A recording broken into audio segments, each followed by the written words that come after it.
Now that we've added the basic stuff, we want to give our widget some options.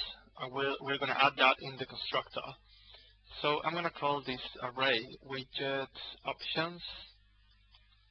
It's going to be an array of options. I'll give it the CSS class. So this class name has nothing to do with this class definition. This is just for CSS. Just want to write it down in case you forget. And that's if we need to add some custom CSS to our widget. We need a class where we can select it. We're also going to add an ID later on. Now, description. This is the description that will be shown in here, right? And that description is going to be to show a YouTube video from post metadata.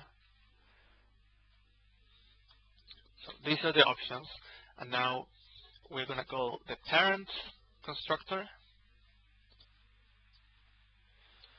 and that parent constructor, it needs as an argument also a CSS ID, so that's also for CSS, and a title, like a name, YouTube video, and we'll pass it the option array that we defined previously. With this code here, we've initiated our widget. If I reload this page, and the plugin is of course activated, we're going to see our newly created widget in here. You can drag it. I've done that already. And it shows just like any other widget, except that it doesn't have a form yet. That's what we're going to add now.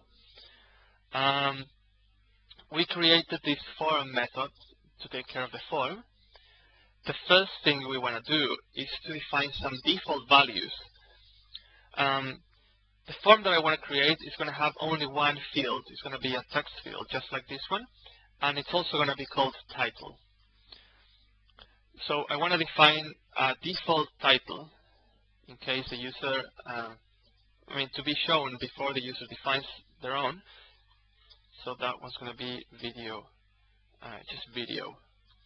That's the default title. Now, I want to add the default into my instance by running this function here. We are grabbing all the defaults, and if the property is not defined in our widget, it will take the value of the default array. So the first time you open this form, because the user hasn't entered anything yet, it will show video as a title. In my case, when I show you, it's probably not going to show video because I've already saved data for that widget, but that's the default one. I want to grab this title the user entered, assuming they entered one. But always keep in mind that when you are grabbing user input, you need to, if you're going to show it on the screen, you need to escape it, just to avoid the user from entering JavaScript code or HTML tags. You want to escape the stuff that you print out. So I'm escaping the title. That's what I'm doing here.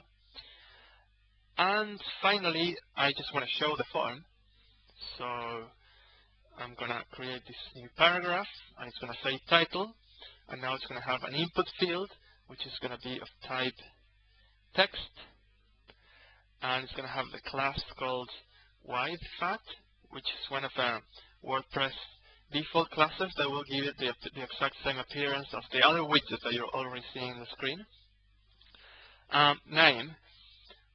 I'm going to grab the name from here. So this will just, if it needs to append anything to the name, it'll do it automatically. We don't need to worry about it. If we define, it's better just to use the default value for the name. And value, that's the title one that I already escaped. It's ready to be shown to the user. So that's all for title. Let's close our input field. Let's close our paragraph tag. And we should be good to go now. It's showing the title. And as I mentioned, I've already entered a value for a video. If we change this value, you're going to see that it's not being saved yet because we haven't implemented our saving update method.